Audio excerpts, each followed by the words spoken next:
जय मसीह की मेरे प्रिय भाई और बहनों, आप सब कैसे? मैं आशा करती हूँ परमेश्वर की कृपा से आप सब बहुत ही अच्छे होंगे, आशीषित होंगे, अनुग्रह होंगे। परमेश्वर को मैं धन्यवाद देती हूँ आज के सुंदर और विशेष दिन के लिए जो हमारे जीवन में प्रभु ने दिया। और आज मैं एक विशेष प्रोग्राम के लिए, मसीही प्रोग्राम के लिए, परमेश्वर के काम के लिए मैं कलीसिया में एक मंडली में जा रही हूँ। मैं वहाँ के लिए भी परमेश्वर को धन्यवाद देती हूँ कि वहाँ के लोगों को परमेश्वर आशीषित करे और अनुग्रहित करे। धन्यवाद।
बहुत बहुत धन्यवाद।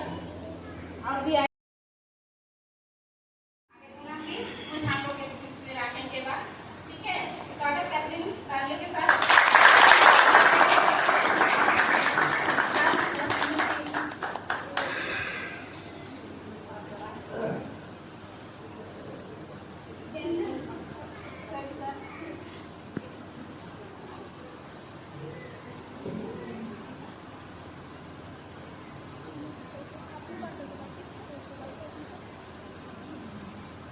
सबसे पहले आप सबों का प्रभु यीशु मसीह में नमस्कार। जय मसीह की। Good morning. ये हमारे सौभाग्य का समय है कि आप लोगों के बीच में हमें उपस्थित होने का मौका मिला है। प्रभु यीशु मसीह के द्वारा परमेश्वर की बड़ी योजना हमारे जिंदगी में हुआ है। मैं आप सबों को धन्यवाद देते हैं। आप सबों ने हमें इन्विटेशन दिया और आपका इन्विटेशन हमें स्वीकार किया और परमेश्वर के काम के लिए आपके सामने उपस्थित हुए हैं।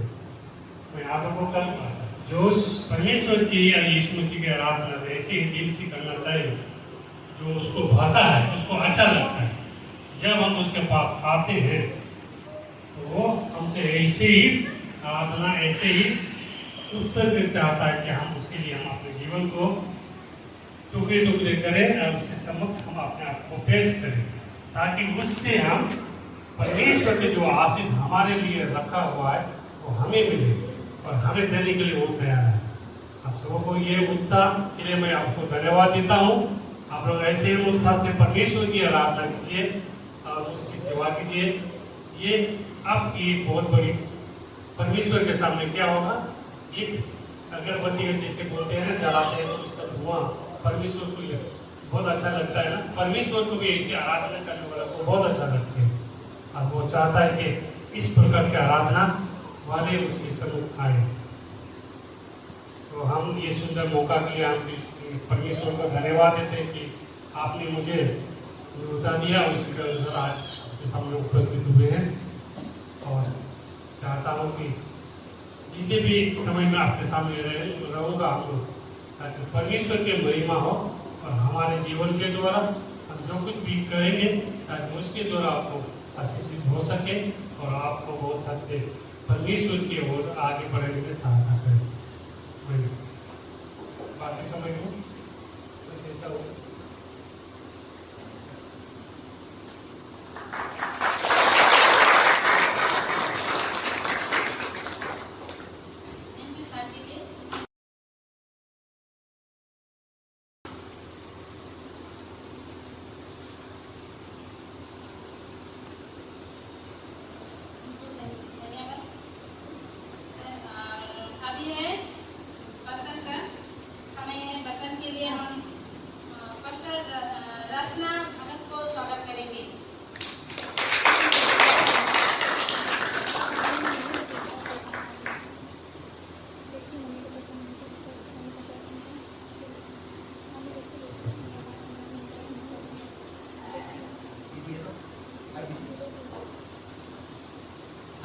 Hallelujah hallelujah.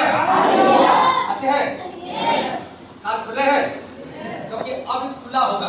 हमारे प्रभु के साथ खड़े कर रहे थे, प्रभु का उपस्थिति को हम अनुभव कर रहे थे, शैतान चुराना ले। इसीलिए अब भी जब हथौड़ा लगाऊंगा, जब लोहा गर्म, तो हम वचन की ओर जाएंगे। फिर एक बार सबको जोरदार ताली से स्वागत कीजिए।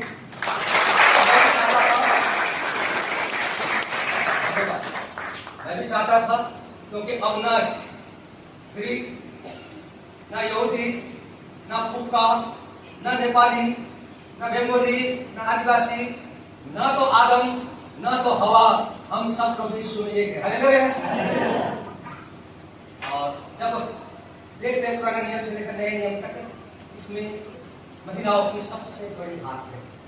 तो मैं इस समय पास्टर रचना को सौंप रहा हूँ, वो एक वचन के द्वारा हमारे साथ बातचीत करें।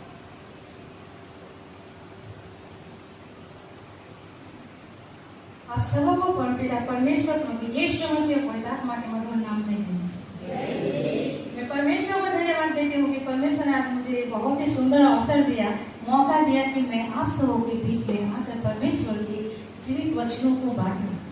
और साथ साथ में पास्टर साहब को भी धन्यवाद देती हूँ, उनके परिवार को धन्यवाद देती हूँ कि उन्होंने मुझे ये सुनहरा अवसर दिया।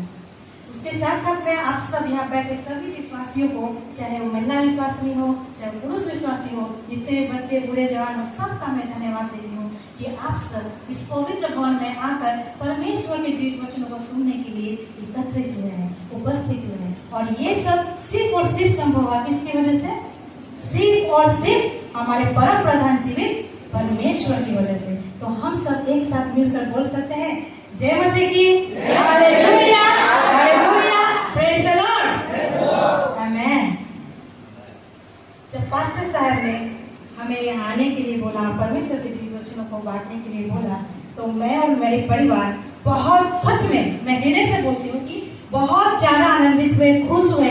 और मैंने प्रभु से प्रार्थना की, प्रभु ने मुझसे बातें की। मैंने प्रभु से पूछा, हे प्रभु, हे मेरे परमेश्वर, आप इस मंडली के लिए, इस कलीसिया के लिए, यहाँ की महिला विश्वासियों के लिए, पुरुष विश्वासियों के लिए, यहाँ के हर एक बच्चे के लिए, बूढ़ों के लिए, जवानों के लिए, मंडली के लिए क्या कहना चाहते हैं, क्या रखना चाहते हैं, क्या संदेश देना चाहते हैं, क्या शिक्षा देना चाहते हैं, क्या बोलना चाहते हैं, क्या बताना चाहते हैं। परमेश्वर ने अपने पवित्र आत्मा के द्वारा मुझसे आज जो बातें कही, उन्हीं बातों को मैं आज इस पवित्र भवन में आपके सामने रखना चाहूंगी। मेरे प्रियो, इससे पहले कि मैं वचनों में जाऊं, मैं चाहती हूँ कि छोटी सी प्रार्थना हम एक साथ मिलकर गाएंगे। आइए हम अपने अपने आंखों को बंद करेंगे, सिरों को झुकाएंगे और प्रार्थना में जाएंगे। कि हमारे सर्वशक्तिमान पिता परमेश्वर के सुंदर दिन के लिए धन्यवाद देती हूँ पिता, जो आपने हमारे जीवन में दिया मेरे पिता। मैं धन्यवाद देती हूँ पिता कि आपने मुझे फिर से एक सुनहरा सुंदर अवसर दिया कि मैं तेरे वचनों को बांट सकूं मेरे पिता। सबसे पहले मैं अपने आपको तेरे चरणों में पूर्ण रूप से अपने आप को तेरे पवित्र चरणों में लाके क्रूस के नीचे रखती हूँ मेरे पिता। मैंने अपने बीते जीवन से लेकर आज तक, अभी तक, इस समय तक जो भी मन कर्म वचन से भूल चुका अपराध किया मेरे पिता, अभी इसी वक्त में पत्रों से धोकर मैं शुद्ध अपराध करके मेरे सारे गुनाहों को तू क्षमा कर दे मेरे पिता, क्योंकि तू क्षमा करने वाला परमेश्वर है, तू प्यार करने वाला परमेश्वर है मेरे पिता। आज विशेष प्रार्थना मैं करती हूँ मेरे पिता, इस मंडली के लिए जो कुछ आपने छोड़ रखा है मेरे पिता, जो कुछ आप वचन से इस कलीसिया की महिलाओं के लिए, चाहे वो पुरुष हो चाहे बच्चे हो, सबों के लिए, इस एक विश्वासी के लिए, चाहे वो पास्टर्स हो चाहे एवेंजलिस्ट हो चाहे पास्टर्स हो मेरे पिता, हर एक जन के लिए जो वचन में तुम्हें मेरे साथ रखा है मेरे पिता, मेरे सामने रखा है मेरे पिता, उस वचन में तुम अपनी आशीष दे मेरे पिता, होने दे मेरे पिता। हर एक वचन जो तेरे वो नहीं खाता था, जिससे परमेश्वर घृणा करता था, और उस देश का नाम क्या था? मोआब देश। वो देश का नाम क्या था? मोआब देश। उस देश में महलोन और क्या कहते किलियोन, और वो अपने माता पिता अर्थात नॉमी और एलीमेलेक के साथ रहने लगे। कुछ दिनों के पश्चात वहां रहते रहते एलीमेलेक, नॉमी क्या हो जाती है? अकेली रह जाती है। वो अपने पति, अपने दोनों बेटों और पति रहित हो जाती है। फिर कुछ समय बीता, कुछ दिनों के बाद नॉमी ने मोआब देश में सुना कि यहूदा देश के बैतलहम में जहाँ वो रहती थी, वहाँ परमेश्वर की प्रजा पर परमेश्वर ने अपनी दृष्टि डाली है, कृपा दृष्टि की है, उसकी शुद्धि दी है और वहाँ उन्हें भोजन वस्तु दी है। तब नौमी जो है वो डिसाइड करती है, चॉइस करती है, ये फैसला लेती है कि हमको अब उसी देश में लौट जाना है जिस देश से मैं आई थी। जिस देश से मैं आई थी वो कहाँ चली गई थी? मोआब देश को, जहाँ जो देश परमेश्वर की नजर में क्या था? श्रापित देश था। जो देश में परमेश्वर के विरुद्ध बहुत सारे कार्य होते थे, वो देश जहाँ परमेश्वर के विरुद्ध में हर एक काम होता था जो परमेश्वर को अच्छा नहीं लगता था, और वो देश श्रापित देश था जहाँ वो नौमी गई थी। आज जब परमेश्वर के द्वारा सुनी कि परमेश्वर के प्रजा को परमेश्वर ने अपनी आशीष की है, कृपा दृष्टि की है, उसकी शुद्धि ली है, वहां भोजन वस्तु दी है, तो नौमी ने डिसाइड किया, ये फैसला किया, ये चॉइस किया कि मुझे अब उसी देश को लौट जाना है जहां से मैं आई थी। तब नौमी ने अपने दोनों बहुओं को लेकर, अर्थात ओर्फा और रुत, सॉरी मैंने नाम बताना पहले भूल गया था, जो दो बहू से लड़कियों से शादी किया था, दोनों बेटों ने, एक का नाम ओर्फा था, एक का नाम रुत, वही दोनों बहुओं को लेकर, ओर्फा और रुत को लेकर वो यहूदा नगर की ओर मार्ग किया, अर्थात उधर चलने लगे, जाने के लिए तैयार हुए। रास्ते में जाते जाते उसने दोनों बहुओं से कहा, हे मेरी बेटियों, मेरे दोनों पुत्र मर चुके हैं, मैं चाहती हूँ कि तुम अपना जीवन फिर से शुरू करो। तुम क्या करो? अपने मायके लौट जाओ, अपने देश को लौट जाओ, अपने परिवार में लौट जाओ, अपने सगे संबंधियों के पास लौट जाओ और फिर से एक नया जीवन शुरू करो और अपने पतियों के घर में जाकर विश्राम करो। फिर नौमी ने अपने दोनों बहुओं को चूमा। चूमने के बाद तीनों चिल्ला चिल्ला कर रोने लगे। हम लोग क्या करते हैं जब किसी कोई विदाई होती जाए, बेटी चाहे वो, तो हम लोग क्या करते हैं? कैसे रोते हैं? चिल्ला चिल्ला के रोते हैं। उसमें भी सुर होता है, चिल्ला चिल्ला कर रोने लगी और इतना रोई, ओर्फा ने क्या किया? ओर्फा ने उठा और नौमी के मुंह को चूमा और वो अपने देश को जाने के लिए तैयार हो गई। ओर्फा के सामने भी डिसाइड था, चॉइस था, उसका फैसला था, लेकिन वो फैसला वही ली जो उसके दिल में था, उसके दिमाग में था, उसके सोच में था, उसके दिल में था, जो वो सोचती थी। उसने अच्छे ऑफर को, अच्छे चॉइस को, अपने डिसीजन को, अपने फैसला को वो महत्व दी। वो अपनी सास के बातों का महत्व न देते हुए वो उसी देश को चली गई जहां परमेश्वर की दृष्टि में जो देश क्या था? श्रापित देश था। वो देश को चली गई जिस देश में परमेश्वर के विरुद्ध कार्य होते हैं, उस देश को चली गई जहां परमेश्वर के विरुद्ध मूर्ति पूजा होती है, उस देश को चली गई जहां पे जादू, टोटके, लीला क्रीड़ा, न जाने क्या क्या कार्य होते होंगे उस देश में, होते थे। आज ओर्फा भी अपने सास से विदा लेके उसी देश को चले जाते हैं, लेकिन रूत ने ऐसा नहीं किया। रूत ने तो अपनी सास से कहा, नौमी से, कि अगर तू कहेगी कि मैं लौट जाऊं तो ऐसा नहीं है, मैं तेरे साथ रहूंगी, जहां तू टिकेगी वहीं मैं टिकूंगी, और जहां तुझे मिट्टी दी जाएगी वहीं मेरी मिट्टी दी जाएगी, और तेरा परमेश्वर मेरा परमेश्वर होगा, तेरे लोग मेरे लोग होंगे। हालेलुया, आमेन। और रूत को के विचार को जब नौमी ने देखा तो रूत को लेकर उस देश को गई जहां से वो आई थी।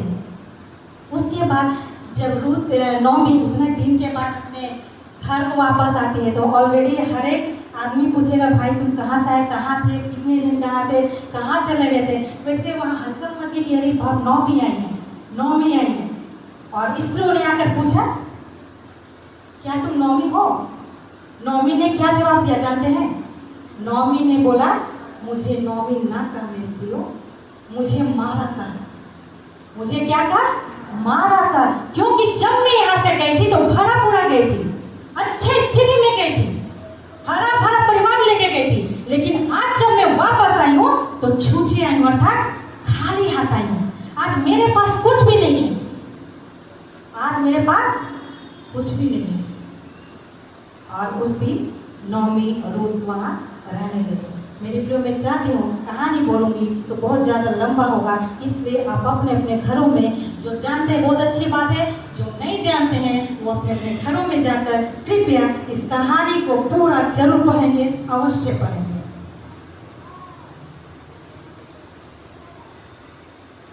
आज परमेश्वर ने इस कहानी में 4 कैरेक्टर के बारे में हमसे बातें की हैं और उन्हीं 4 कैरेक्टर पर मैं विशेष रूप से प्रकाश डालना चाहूंगी और चाहूंगी कि परमेश्वर आपसे, हमसे इस 4 कैरेक्टर, इस 4 पर्सनैलिटी के जीवन के को रखते हुए हमसे और आपसे क्या बोलना चाहता है, क्या कहना चाहता है, क्या बताना चाहता है। पहला कैरेक्टर में जब देखेंगे तो उसमें पहला कैरेक्टर देखते हैं ओर्फा का कैरेक्टर। पहले कैरेक्टर में किसके बारे में देखेंगे?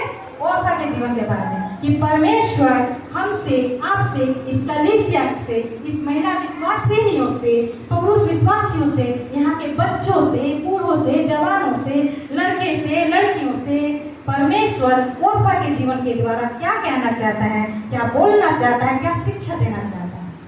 मेरे प्रियो, हमने कहानी में सुना कि ओर्फा एक क्या थी? मोआबी स्त्री थी। वो मोआब देश के रहने वाले थे।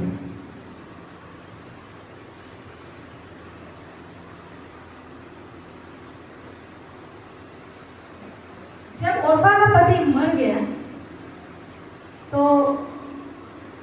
उसकी सास ने उसे बोला कि तुम लोग अपने अपने घर को लौट जाओ और क्या कहते हैं कि अपना जीवन फिर से नए सिरे से शुरू करो और अपने पतियों के घर में क्या करो? विश्राम पाओ। ओर्फा ने अपनी सास का मुंह चूमा और सास से विदा ली और वो उस देश को गई, उसी देश में रही जहाँ उसके अपने रहते थे, जहाँ उसके परिवार रहते थे, जहाँ उसका मायका रहता, जहाँ उसके माँ बाप रहते थे। ओर्फा उसी देश को चुनी, उसी जगह को चुनी, उसी जगह में रह गई जहाँ पे परमेश्वर के विरुद्ध कार्य होता है, जहाँ पर परमेश्वर के विरुद्ध मूर्ति पूजा होता है। उसी देश को उसने चुना जहाँ पे अन्य अन्य लीला क्रियाएं होती हैं, जहाँ पे मूर्ति पूजा, जादू टोने, टोटके, अन्य और भी कई कार्य होते हैं। उसी देश को परमेश्वर ने, ओर्फा ने चुना, जो परमेश्वर के दृष्टि में क्या था? श्रापित देश था।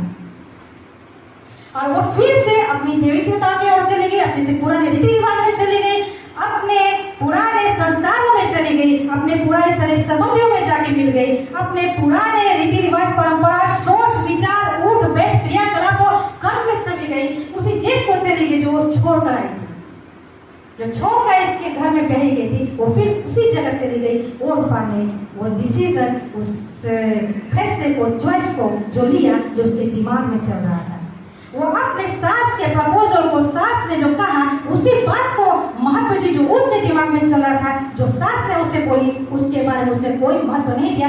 उस उन्हीं देवी देवताओं को, उन्हीं परंपराओं को, उन्हीं रीति रिवाजों को, उन्हीं देवी देवताओं को, उन्हीं समाज को, उन्हीं घरों को तवज्जो दिया, महत्व दिया जो उसके दिल में चलता था, जो उसके सोच में था। मेरे प्रियो,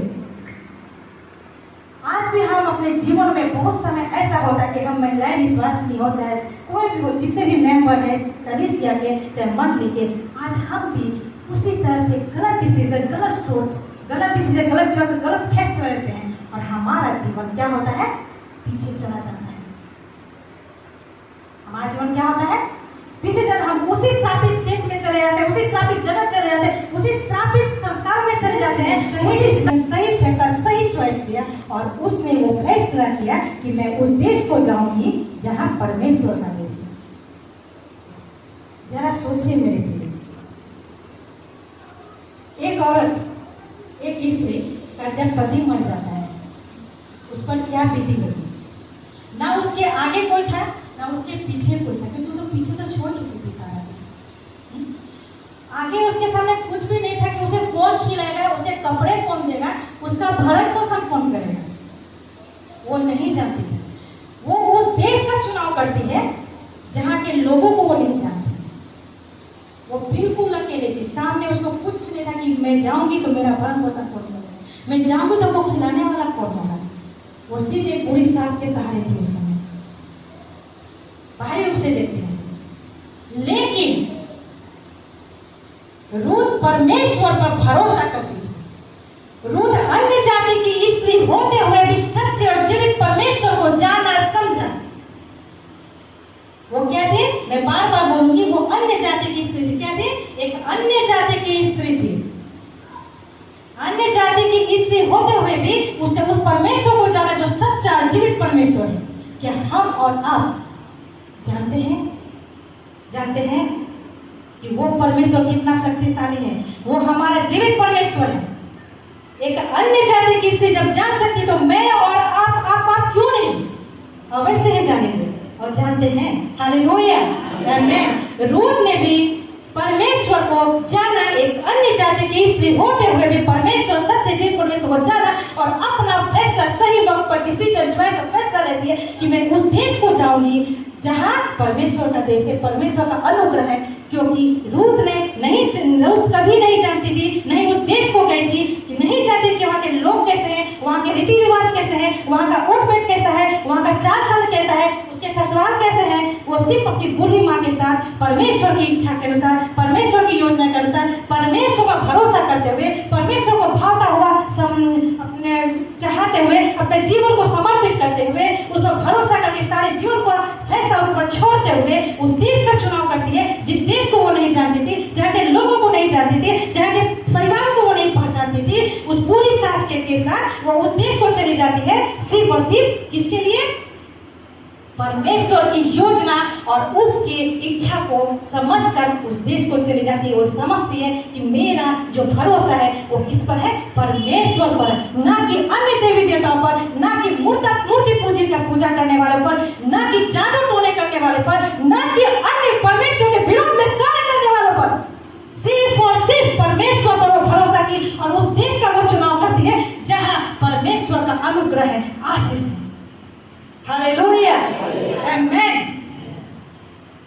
मेरे प्रियो, आज रूथ ने वो फैसला लिया, सही डिसीजन लिया, सही चॉइस लिया। आज परमेश्वर भी हमारे सामने जब समय आता है तो चाहता है कि हम भी कलीसिया के लोग जितने भी विश्वासी है, चाहे विश्वास नहीं है, बच्चे पढ़े जा रहे हैं, हर एक विश्वासी से, सिर्फ औरत विश्वासियों के साथ नहीं, सिर्फ पुरुषों के साथ नहीं, बच्चे पूरे जितने भी है सबके साथ चाहता है कि हम भी अपने लाइफ में सही डिसीजन, सही फैसला, सही चॉइस ले और रूथ के जैसा डिसीजन ले और परमेश्वर पर भरोसा रखते हुए उसकी योजना को समझे, उसकी आवाज को समझे, उसको पहचाने कि वो हमसे, आपसे क्या कहना चाहता है, क्या बोलना चाहता है, उसकी योजना हमारे जीवन के लिए, आपके लिए क्या है, समझे, उसकी आवाज को सुने। हालेलुया, आमीन। मुझे लगता है पवित्र आत्मा की उपस्थिति यहाँ पे। हालेलुया, आमीन। मेरे प्रिय मित्रों, भाइयों बहनों, परमेश्वर चाहता है वही विश्वास, वही प्रेम, वही अटूट निष्ठा जो रूथ का परमेश्वर के प्रति था, अपने सास के प्रति उसमें प्रीति थी, वही चीज परमेश्वर हमसे और आपसे चाहता है। ताकि जिस तरह से रूथ के जीवन में उसने अपनी योजनाओं को पूरा किया, मेरे और आपके जीवनों में, इस कलीसिया के लिए, मंडली के लिए जो योजनाएं परमेश्वर ने बना कर रखी, उसे क्या करे? पूरा करे। हालेलुया, आमीन। जोर से हालेलुया, आमीन। रूथ ने ओरफा की तरफ पीछे की ओर नहीं देखा, कहाँ देखा? आगे की ओर देखा। सही वक्त में सही डिसीजन, सही फैसला लेंगे, उसे परमेश्वर की इच्छा के अनुसार, योजना के अनुसार आगे देखती है, पीछे नहीं देखती है और परमेश्वर की योजना उसके जीवन में पूरी होती है। और रूथ का जीवन क्या होता है? आशीषित होता है, फलवंत होता है, हरा भरा होता है और क्या होता है? सुख समृद्धि पूर्ण हो जाता है। आज परमेश्वर भी हमसे, आपसे, इस कलीसिया से, मंडली से, हम महिलाओं से, पुरुषों से, सबसे यही तो चाहता है कि हम भी अपने जीवन में वही फैसला ले जो परमेश्वर के नजर में सही है, उसके अनुसार है, उसको भावता हुआ हो। वही डिसीजन तो चाहता है परमेश्वर आपसे, हमसे। अगर हम गलत डिसीजन लेते हैं अपने सही वक्त आने पर, तो हमारे घर के साथ साथ हमारे क्या होते हैं? परिवार का संबंध का, वंश का क्या होता है? कलीसिया में, मंडली में, हम विश्वासियों के जीवन में क्या आती है? विपत्ति आती है, कठिनाई आती है, परेशानी होता है और हम कहीं ना कहीं संसार की संसारिकता में गुमनाम हो जाते हैं। क्या हो जाते हैं? गुमनाम हो जाते हैं। परमेश्वर ऐसा नहीं चाहता है। परमेश्वर तो हमसे प्यार करता है। वो चाहता है कि मैं और आप, हम सब जितने भी लोग हैं, एक सही वक्त आने पर सही डिसीजन, सही फैसला, सही चुनाव करें, सही चॉइस करें। फैसला आपके हाथों में, आपके हाथों में, मेरे हाथों में, कलीसिया के हाथों में, मंडली के हाथों में। हमको क्या चुनना है, क्या देखना है, किधर जाना है, कहाँ जाना है।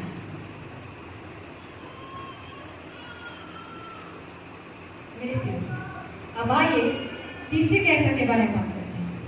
तीसरे कैरेक्टर में मैं नौमी को देखेंगे कि परमेश्वर नौमी के जीवन के द्वारा हमसे, आपसे, इस मंडली से, कलीसिया से, सभी विश्वासियों से, विश्वासियों से क्या कहना चाहता है, उसके जीवन से हमें क्या सिखाना चाहता है, क्या बोलना चाहता है। हम सभी जानते हैं नौमी कहाँ की थी? बेथलेहम के यहूदा नगर से, यहूदा देश के बेथलेहम नगर से। वो परमेश्वर पर भरोसा करने वाली, विश्वास करने वाली, परमेश्वर का भय मानने वाली के साथ साथ वो क्या थी? एक आज्ञाकारी पत्नी थी। मेरे प्रियो, जब मैं इस कहानी को पढ़ रही थी, रूथ की कहानी को, तो मेरा हृदय कांप गया, मेरा मन विचलित हो गया, मेरे आंखों से आंसू बहने लगे। मैं सोचने लगी और मैं परमेश्वर से प्रार्थना की, हे परमेश्वर, ऐसा कष्ट, ऐसी वेदना, ऐसी पीड़ा किसी स्त्री के लाइफ में ना, किसी स्त्री के जीवन में मत करो। क्योंकि नौमी जो एक विश्वासिनी थी, परमेश्वर का भय मानती थी, वो क्या थी? आज्ञाकारी पत्नी थी। मैं आज्ञाकारी पत्नी इसलिए बोलूंगी कि वो पति के बात में गई थी मौत के। दूसरी बात में बोलूंगी, पत्नी आज्ञाकारी कब होती है? कोई यहाँ पत्नी बैठी है किसी भाई बहन भाई की, वो बता सकते हैं कि पत्नी आज्ञाकारी कब होती है? बताएंगे कि मैं बताऊं? मैं बताती हूँ मेरे हिसाब से।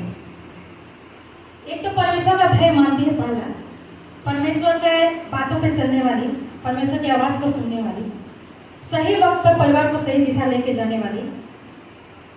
तीसरे में, चौथी में बोलना चाहूंगी, पत्नी पति के प्रति आज्ञाकारी होती है जब वो पति को प्यार करती है। क्या आप अपने अपने पतियों से प्रेम करती हैं?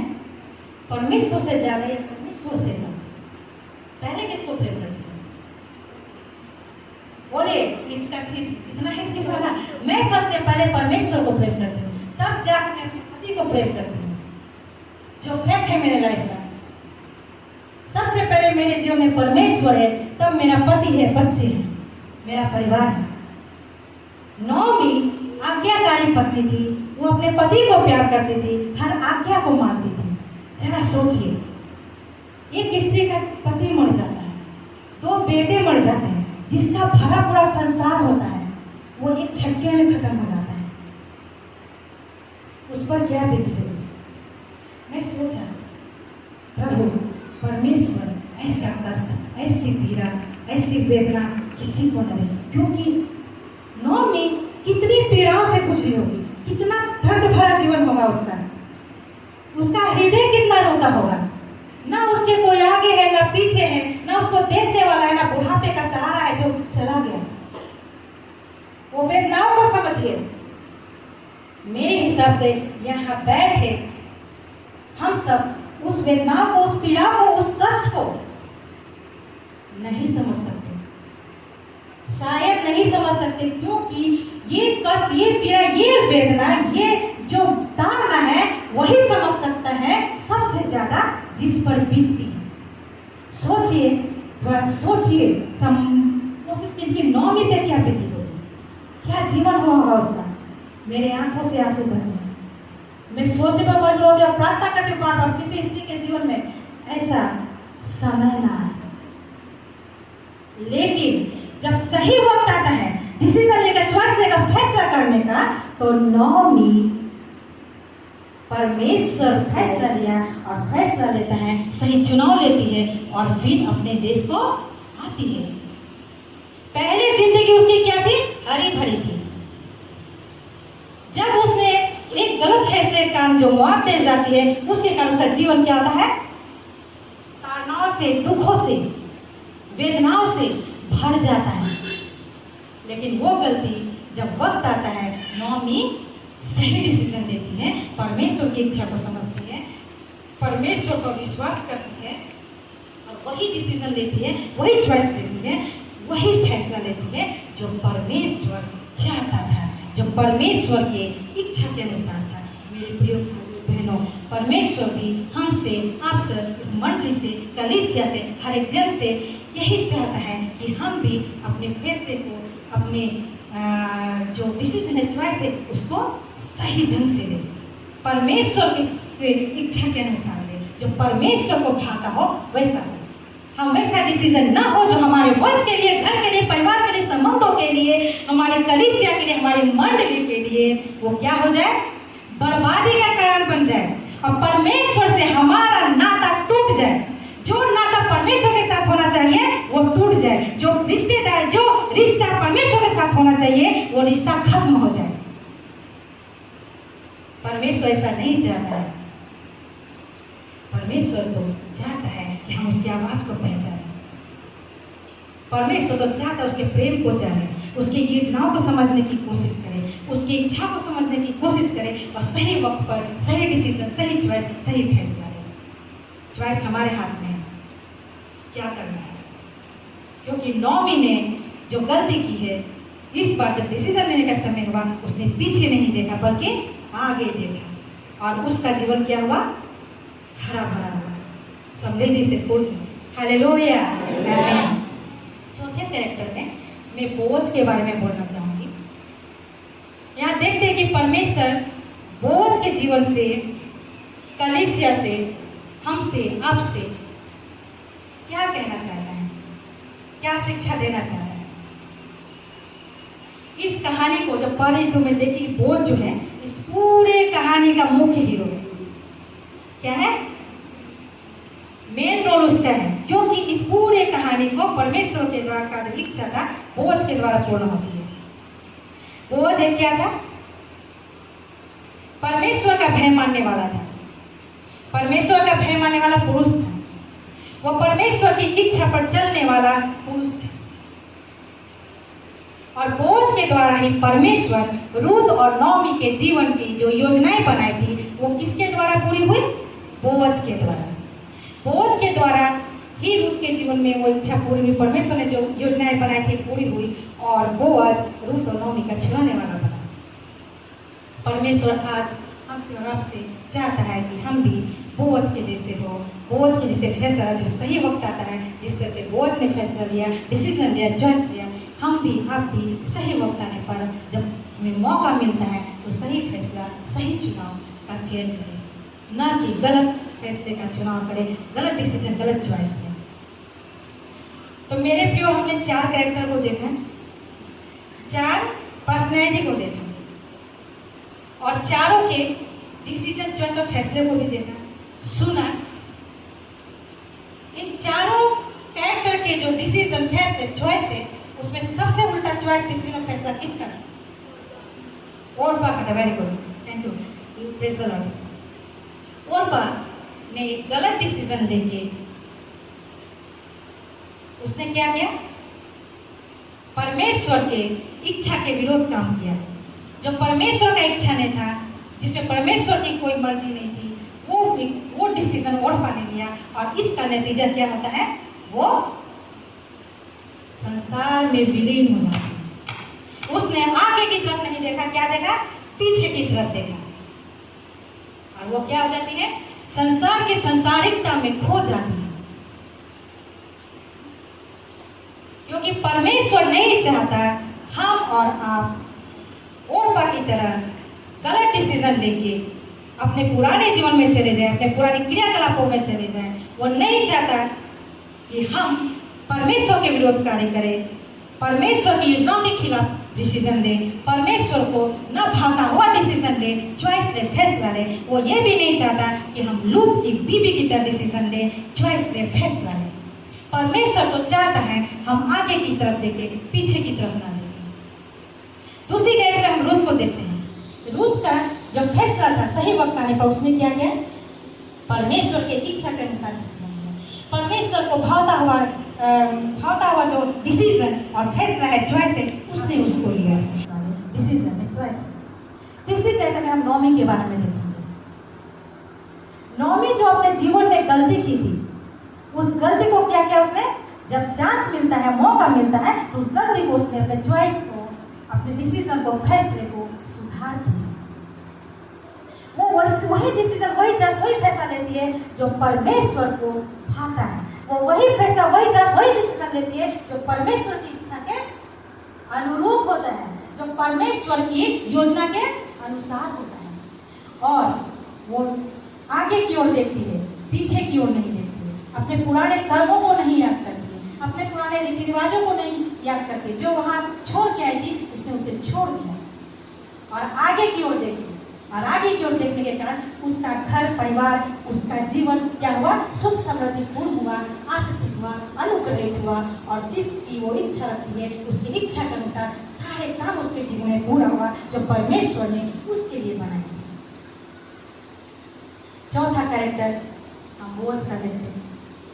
बोअज जो एक विश्वासी पुरुष था, और जब सही वक्त आता है डिसीजन लेने का, तो वो क्या करता है? सही डिसीजन लेता है, सही फैसला लेता है, सही चॉइस लेता है जो परमेश्वर की योजना के अनुसार होता है। और क्या होता है? परमेश्वर की इच्छा के अनुसार होता है। और उसी के अनुसार उसका जीवन भी भरा भरा हो जाता है, एक परिवार हो जाता है, उसका वंश हो जाता है।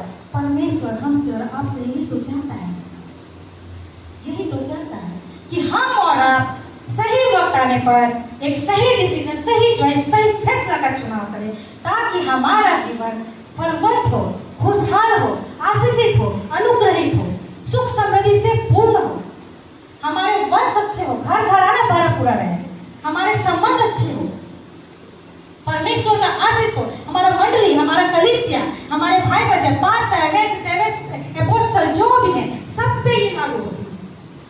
सबसे परमेश्वर यही चाहता है कि हम सही वक्त आने पर सही डिसीजन ले, सही फैसला लें, ताकि न ही हमारे कलीसिया, न ही हमारे परिवार, न ही घर, न ही आपका संबंध खराब हो, संसार की संसारिकता में लिप्त हो जाए, लुप्त हो जाए, विलीन हो जाए। वो तो चाहता है कि परमेश्वर के साथ हम मेल मिलाप करके सही वक्त आने पर परमेश्वर के चॉइस, परमेश्वर के दिए हुए चॉइस, डिसीजन को, फैसले को अच्छी तरह से ले, उसके अनुसार से ले, उसकी योजना के अनुसार।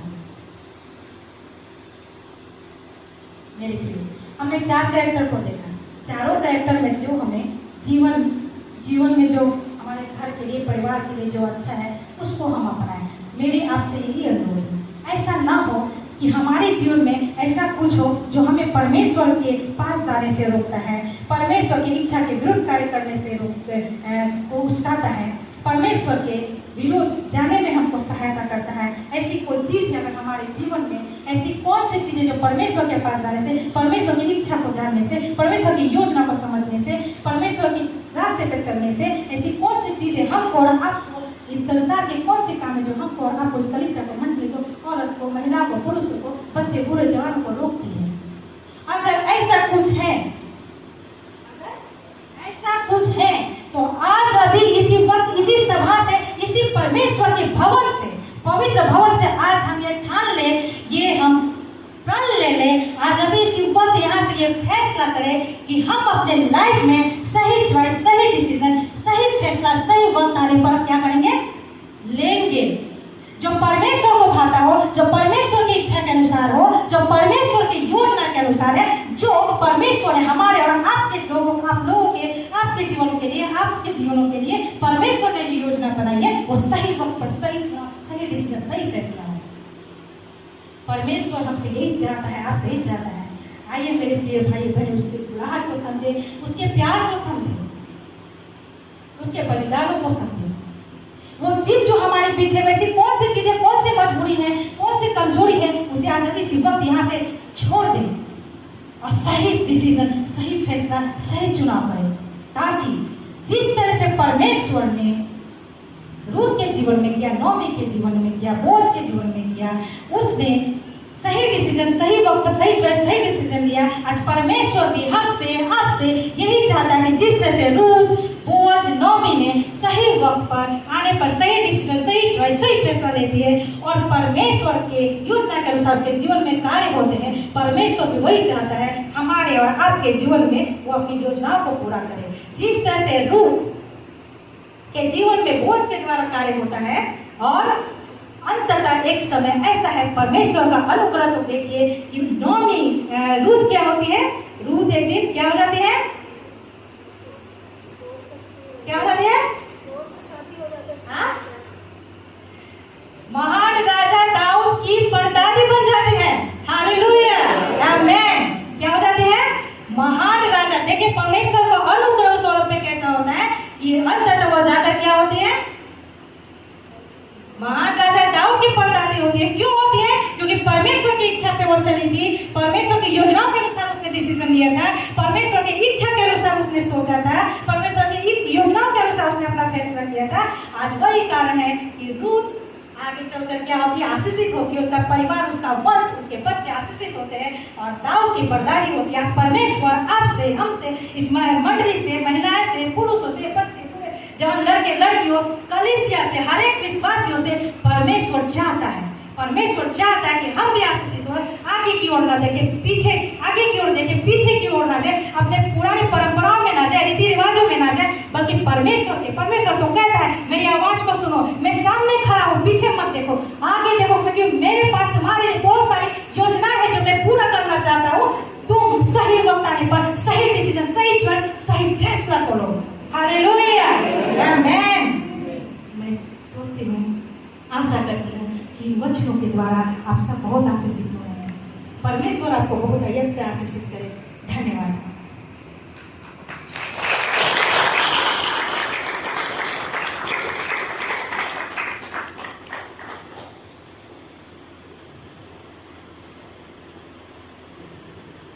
हालेलुया। आशा करता हूँ कि आप सबों को नई प्रेरणा मिली है आज की शुरू की आराधना से और ये वचन से। मैं विश्वास भी करता हूँ कि आप लोग, विशेषकर मैं चैलेंज रखता हूँ आपकी मंडली की स्त्रियों को, कि स्त्रियों का एक बहुत बड़ा आशीषमय जिंदगी बिताना चाहते हैं, परमेश्वर की आशीषमय जिंदगी बिताना चाहते हैं। तो मेरी कृपया आप इस ग्रुप के जीवन को फॉलो कीजिए। मैं आपको आश्वासन देता हूं कि आपका विश्वास और आस्था कभी नहीं टूटने देगा परमेश्वर। आपका हमेशा हमेशा आपका परिवार में कभी धन संपत्ति का अभाव नहीं हो, इतना मैं चैलेंज रखता हूं। आपको गरीबी झेलना नहीं पड़ेगा। हम बहुत समय सोचते हैं कि किससे लोग इतना गरीबी क्यों होते हैं, लेकिन किससे लोग कभी भी बाइबल में देखोगे कभी भी गरीबी नहीं था, कभी भी नहीं। हमेशा धनवान थे, उसकी संपत्ति हमेशा हरा भरा रहता। मैं आप लोगों के सामने ये चैलेंज रखता हूँ, कृपया मंडली के हर विश्वासिनी को, विशेषकर उनके पास ये चैलेंज रखता हूँ, आप लोग ये सही रूप से डिसीजन ले, फैसला ले परिवार के लिए। बहुत समय पुरुष लोग क्या कर जानते हैं, सारा दिन परिश्रम करते हैं, परमेश्वर की बारे में भूले जाते हैं कि कब प्रार्थना करना है, क्या करना है, नहीं करना है। लेकिन महिला को तो बहुत बड़ा रेस्पॉन्सिबिलिटी है। मैं उनसे ये चैलेंज रखता हूँ उनके पास, ताकि आने वाले दिन में आपको मंडली की हर विश्वासी परमेश्वर के लिए खड़ा हो जाए, आप उनका परिवार में हमेशा समृद्धि आशीषमय जिंदगी है। मैं आपके पास ये चैलेंज रखता हूँ। Thank you very much. आप सबों को बहुत बहुत आशीष मिले परमेश्वर से, और आप सबों ने आगे अवसर दिया, मौका दिया, इसके लिए महान परमेश्वर का मैं धन्यवाद करता हूँ। आमीन। Thank you very much. सबके सामने मैं कुछ और कहना चाहती हूँ। आप अगर बुरा ना माने तो, नहीं माने तो मैंने लेडीज के पास बाइबल हो, अपने अपने बाइबल को खोलें, अन्यथा कान लगाकर सुन। क्या आपने बाइबल खोला? हालेलुया। कई मंडलियों में जब मैं जाती हूँ, लोग मोबाइल लेके आते हैं। मैं एक टेस्टिमनी देना चाहूँगी। ये क्या है? चश्मा का डब्बा है, इसके अंदर चश्मा है। जब मैं इसको निकालूंगी तब मैं क्या करूंगी? पहनूंगी, सबको ऐसे ही करूंगी। परमेश्वर को मैं धन्यवाद देती हूँ कि जब मैं पढ़ती हूँ तो हमको चश्मा का जरूरत होता है, लेकिन जब मैं बाइबल पढ़ती हूँ मुझे चश्मे की जरूरत नहीं होती है। हालेलुया। आज मैंने प्रचार किया, पहले चश्मे को देखी मैं, लेकिन अभी मुझे मौका नहीं मिला चश्मा पहनने। मैं वचन को देख सकती थी। आप यकीन नहीं करेंगे, मैंने सोचा मुझे वहां दिखाई नहीं देगा तो मैं फिर बड़े बड़े अक्षरों में देखते तो लिख कर लाई थी, लेकिन मैं परमेश्वर को धन्यवाद देती हूँ कि मैंने इसको उतना फॉलो नहीं किया, मैंने बाइबल पढ़ा। मैं चाहती हूँ कि कलीसिया के हर एक मेंबर बाइबल को खोले।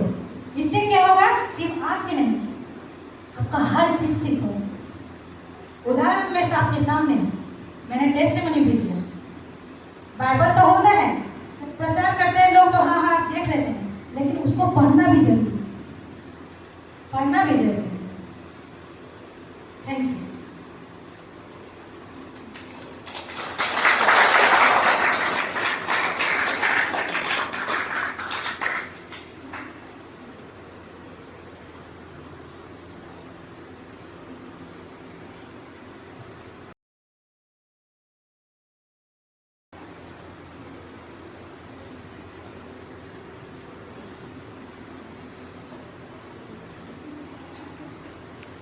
वचन और सत्य वचन के लिए जोरदार ताली बजाएं।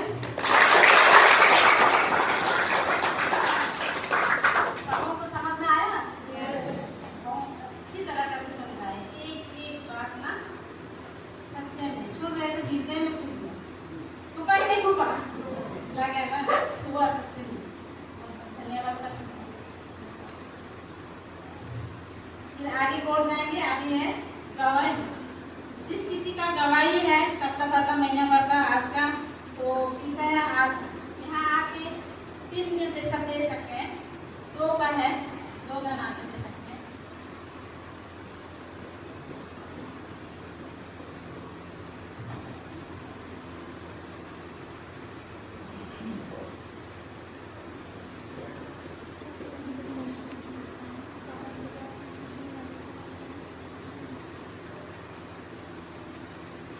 सभी को जय मसीह।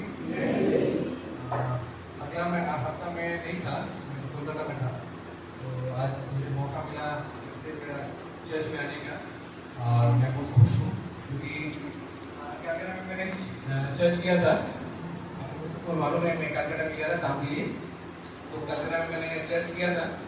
लेकिन चर्च तो चर्च ही होता है, लेकिन मेरा गेटसेमनी को बहुत मिस कर रहा था उस टाइम। मैंने मौके कॉमेडियन भी ले लिया, तो थोड़ा सा मुझे कुछ अलग सा लगा उधर, ठीक है, लेकिन मुझे शेयर करना था, उसने मैंने शेयर किया। मुझे अच्छा नहीं लगा उधर। तो क्या होता है, क्या मालूम है, मैं भी CNI से ही था, तो अभी तो मैंने पेंटिकोस्टल में आया। उधर क्या है, सिस्टम है कि घड़ी देख के सब कुछ होता है, घड़ी देख के सब कुछ होता है। 7:30 बजे चर्च स्टार्ट हुआ है और 9 बजे खत्म हो गया, मतलब 1.5 घंटा। तो भी 1.5 घंटा में स्पीच हुआ, बाइबल का वर्स हुआ है, उसके बाद जो भी होता है सब कुछ होता है, लेकिन वो एकदम 9 बजे ही खत्म कर दिया। हाँ ठीक है, तो मुझे अच्छा नहीं लगा। संडे को एक दिन मिलता है, तो संडे को हम लोग प्रभु का दिन है, तो प्रभु का दिन में तो हम लोग को टाइम देना ही पड़ेगा। लेकिन उधर क्या होता है, 9 बजे मतलब 9 बजे मतलब ऊपर से प्रेशर आता है, मास्टर लोगों का प्रेशर आता है कि आपको 9 बजे ही खत्म करना होगा। तो लोग भी वही टाइम देके लोग मतलब 9 बजे खत्म कर देता है, तो मुझे अच्छा नहीं लगा वो। तो जो भी है, परमेश्वर को बहुत धन्यवाद देते हैं। और बहुत गर्म है, कलकत्ता में बहुत गर्म है, इधर तो बहुत ही गर्म है, लेकिन कलकत्ता में बहुत गर्म है। और बहुत प्रॉब्लम से मुझे काम करना पड़ा। मेरे पाँव में अभी तक ये हो गया है, मतलब उसको लेके भी काम करना। मैं धन्यवाद देना चाहता हूँ परमेश्वर को कि कि मुझे अच्छे से रखा है और मेरा भागना भी मेरा साथ था रास्ता में। उसको भी मैंने बोला कि चलो जैसे भी करके उनको काम करना है। अगर कुछ भी प्रॉब्लम होता है तो हेडफोन में ना वो है ना हेडफोन में क्या करता था गाना ईशू का गाना लगा के काम करता था। तो उसको तो उतना ये नहीं था। मैंने उसको बोला कि हिंदी घंटा बंद कर और ईशू गान सुन, ठीक है। तो वो बोला कि अच्छा ठीक है मामा हम गए को। मैंने बोला कि घर में किसी को शेयर नहीं किया, लेकिन अभी मैं यहाँ शेयर करो। वो बोला এখন ভালো লাগছে, ভালো तो लगती। तो खाना भी हम लोग रास्ता में नहीं खाता है, इतना गर्म है। तो मैंने बोला कि खाना हम लोग नहीं खाएंगे, हम लोग कोई जूस खा लेंगे। क्योंकि जो जगह हम लोग मार्केटिंग कर रहा था, मतलब मेरा काफी मार्केटिंग कर रहा था, वो जगह रास्ता में कोई ना कोई ऑटो आता है ना कोई बस चलता है। 5 स्ट्रीट आप लोगों को मालूम होगा, 5 स्ट्रीट में उधर ना ऑटो चलता है ना बस चलता है, कुछ नहीं चलता है। तो हम लोग को पैदल पैदल करना पड़ता है। तो हम लोग खाली पानी पी रहा था और खाली जूस पी रहा था, यही काम कर रहा था। टेम्परेचर 42 हो गया था उस टाइम, इतना वेदर इतना गर्म था। कैमरा गर्म बहुत ही खराब है, इतना खराब है क्या बोलेगा। इसलिए परमेश्वर को मैं धन्यवाद देना चाहता हूँ कि मुझे अच्छे तरीके से रखा है, मेरा परिवार को भी अच्छी तरीके से रखा है। और मैं फिर से एक बार आगे मेरा मंडली का सभी का साथ फिर से एक बार चर्च कर पा रहा हूँ। आज भी जो भी हमारे बीच में जो मेहमान आए उनको भी हम शायद मैडम का स्पीच नहीं सुन पाए, लेकिन नहीं हमें बाहर में था पूरा। तो भी धन्यवाद देते हैं कि आने वाला समय में आने वाला दिन में और भी हम उनका स्पीच सुन सकें, इसलिए मैं धन्यवाद।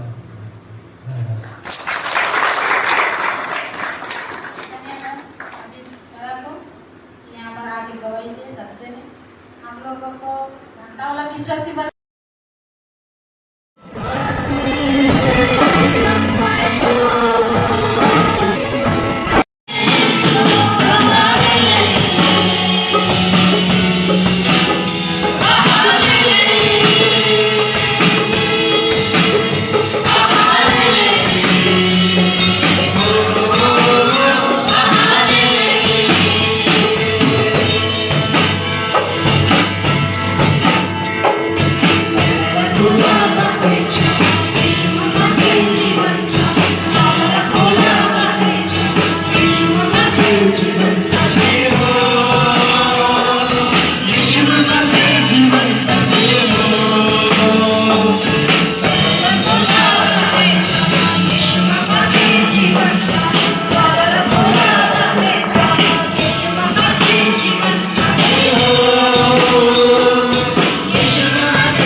जो भी कुछ ना क्यों ना हो, आप कहें मेरा जीवन में पहला प्यार कोई और था, कोई कहते कोई और था, परंतु हमारे जीवन में तो पहला प्यार यीशु था, है और रहेगा। हालेलुया। धन्यवाद करता हूँ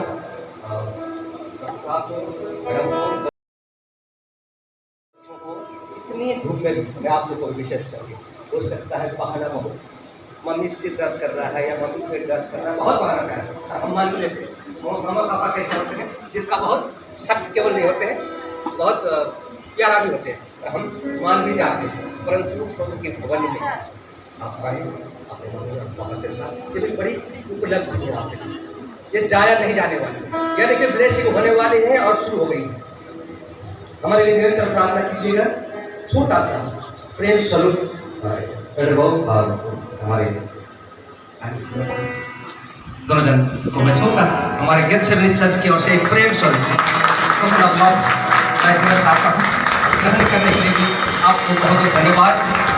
जरूर प्रेम याद करते रहें और आशा करूँगा कि जल्द ही हमारी और भी दोबारा मुलाकात होगी, स्वर्ग में नहीं, स्वर्ग से पहले संसार बनी होगी। और एक बार जोरदार ताली मार रहे हैं अगर तो सब बोलना चाहते हैं तो सब कोई आप सब प्रेम और भालोवासा बंगला में बोलते हैं भालोवासा। धन्यवाद। परमेश्वर का ये प्रेम है जो हमको जोड़ता है।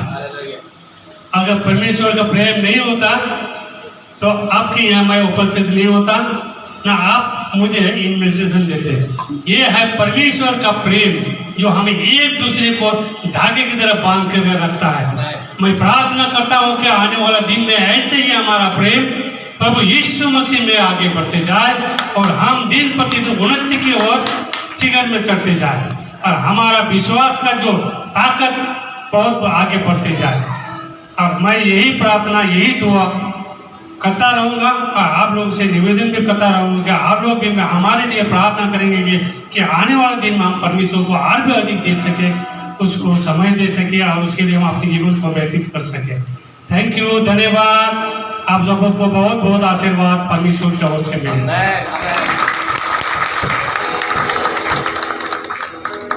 मैं भी आप सबको बहुत बहुत धन्यवाद देती हूँ और परमेश्वर को मैं धन्यवाद, परमेश्वर यहाँ मौका दिया आप सबों के बीच में आकर परमेश्वर के वचनों को बांटने के लिए। पास्टर साहब को, उसके फैमिली को, एक एक सदस्य को मैं धन्यवाद देती हूँ। मैं चाहती हूँ परमेश्वर, प्रार्थना करती हूँ परमेश्वर मुझे फिर से दोबारा मौका दे कि परमेश्वर के वचनों को मैं इसी तरह से बांटते जाऊँ। परमेश्वर के लिए मैं जिंदगी भर जब तक इस पृथ्वी में रहूँ, जब तक मेरी सांसें चलती रहे, मैं परमेश्वर की स्तुति वंदना प्रशंसा करती रहूँ, करती रहूँ, करती रहूँ, करती रहूँ। धन्यवाद।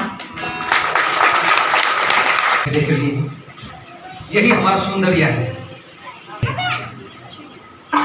इसके बाद भी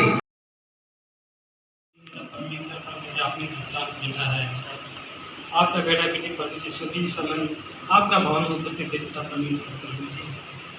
प्रभु जी, हम लोग हृदय से धन्यवाद करते हैं प्रभु जी, आपने हमें चुना है प्रभु, और इस समय के परमेश्वर प्रभु जी आपको भवन में हालेलुया जी। पिता परमेश्वर प्रभु जी मैं भेटी भी एक बार अपने दानों पिता परमेश्वर प्रभु जी, और जी आपका बेटा बेटी दो तरह से काम काज करके पसीना करा के पिता परमेश्वर प्रभु जी आपका भवन में राज्यों के लिए है पिता परमेश्वर प्रभु जी। ये तो सर जहाँ कहीं चाहे पिता परमेश्वर प्रभु जी आपका शरीर कर लहू से धोते और शुद्ध कर देते, ताकि पिता परमेश्वर प्रभु जी पैसा आपका राज्यों के लिए सही जगह में खर्च। आज एक घर में प्रभु जी आप आशीष करते, उनका भंडारी कभी भी खाली ना हो। थोड़ी सी चीजें आपको सामने रखते हुए दुआ मांगो यीशु आप कलेसिया बैठ जाए। हालेलुया। सोए तो नहीं है ना, और हम सोने वाले में से नहीं, लेकिन सोने वालों को हाथ पकड़कर झंझोड़ने वाले। हालेलुया। वचन बोलने के द्वारा प्रभु की महिमा करेंगे, सेवा करेंगे। हाथ पकड़ने के द्वारा प्रभु की महिमा करेंगे, सेवा करेंगे। नाचते हुए, गाते हुए, अपने टैलेंट को शो करते हुए प्रभु की महिमा करेंगे और सेवा करेंगे। हमारा कार्य है प्रभु का कार्य करना। जो प्रभु ने हमको गिफ्ट दिया है, जो प्रभु ने हमको तोड़ा दिए हैं, उस तोड़ा के द्वारा प्रभु का ही कार्य करेगा। आमीन। इसके लिए हमें सहना पड़े, इसके लिए हमें झूठा शिक्षा कहकर सुनना तो ना पड़े। हम ना डगमगाने वाले हैं, ना हिलने वाले में से हैं, क्योंकि हमने प्रभु यीशु नाई चट्टान के नींव पर हमने नींव डाल दी है। हालेलुया। कभी अंधकार आ जाती है, कभी घोर बादल आ जाती हैं, बहुत कुछ सहने को मिलता है, फिर भी हम आज तक प्रभु में अटल होकर आगे बढ़ रहे हैं। लोगों ने गिराना चाहा, हवा मेरी तूफानें आई, परंतु और प्रभु में हमने नए किया और नए किया और नए बनते गए।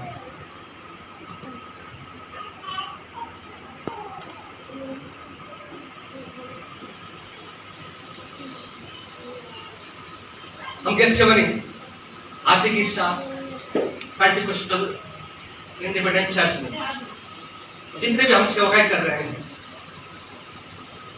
तो मैं जानता हूं इस क्षेत्र के लोग कोई पागुपुरा, नक्सलवाड़ी, खोरीवाड़ी, आप जुगाड़ी के लिए, तिहाड़ी के लिए जाते हैं, कोई पत्थर ढोने के लिए जाते हैं।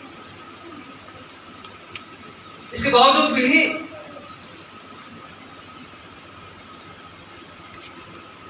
आप प्रभु की सेवा में निरंतर, हो सकता संडे के दिन में आपका कपड़ा धोना हो या बहुत कुछ कार्य रहते हो, जानता हो, बस सारा हफ्ता का कार्य, ये सारे कुछ को छोड़कर प्रभु की सेवा में आना, ये दर्शाता है कि आप प्रभु यीशु को प्यार करते हैं। हालेलुया। मैं देख रहा था, वहां से अनुभव कर रहा था कि प्रभु की बेटी जब आप यहाँ से प्रार्थना वचन बोल रही थी, आपने उफ तक नहीं की, क्योंकि मैं जानता हूँ गर्म कितनी होती, बहुत सारे गर्म यहाँ, और वो संगीता बैठी हुई, दो बच्ची बैठी हुई आगे तक, वहाँ बहुत ज्यादा गर्मी, परंतु न गर्म की हमें याद आती है न ठंडे की।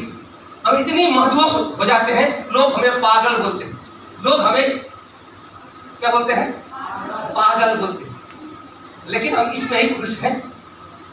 जब तक हम पागल नहीं होंगे तो में हम बढ़ ही नहीं सकेंगे।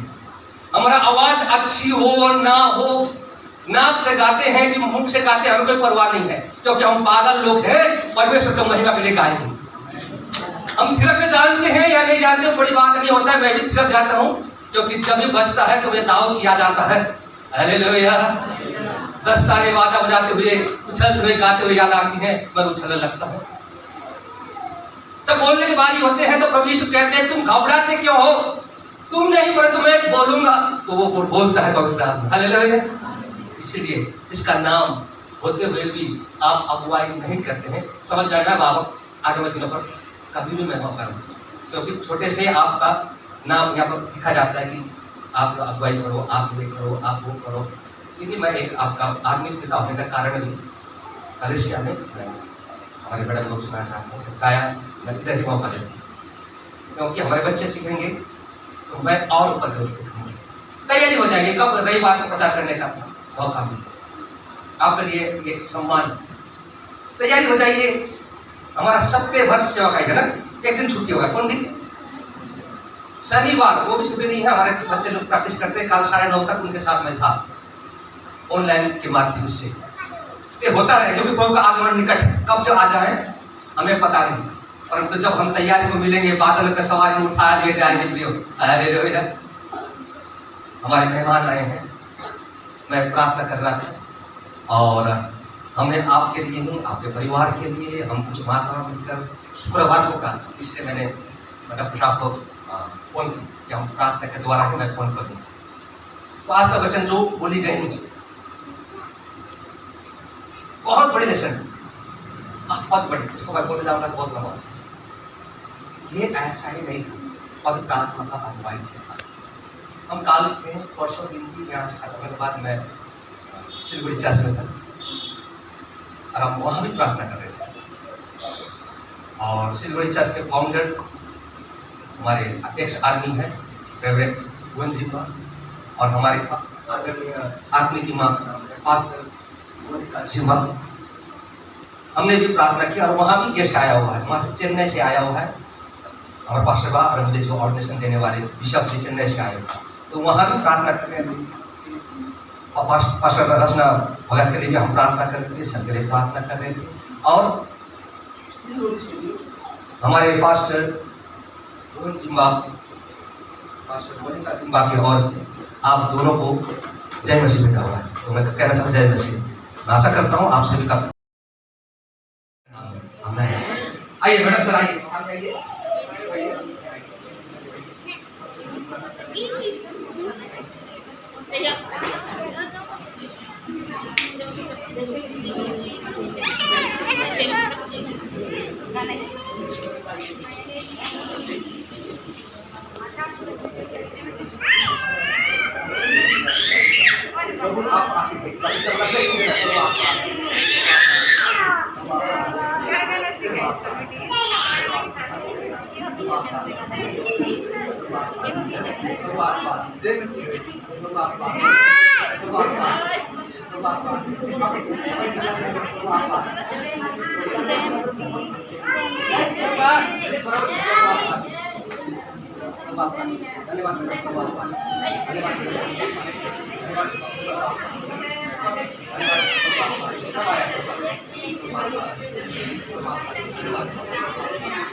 क्या नाम है?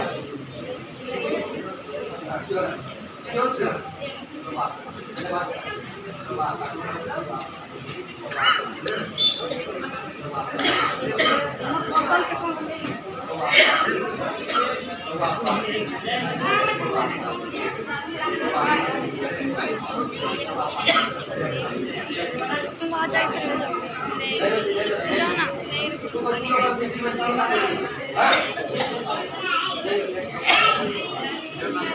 जय मसीह जय मसीह जय मसीह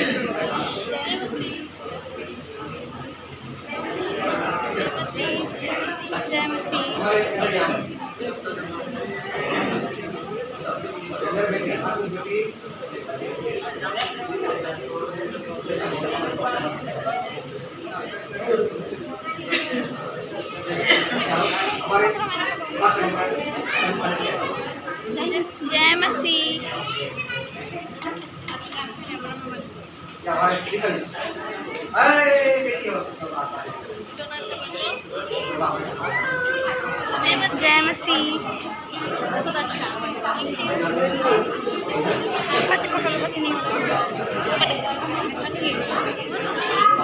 जय मसीह जय मसीह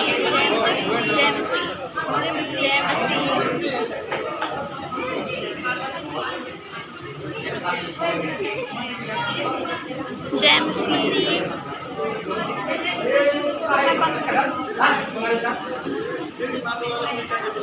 मसीह जय मसीह जय मसीह जय मसीह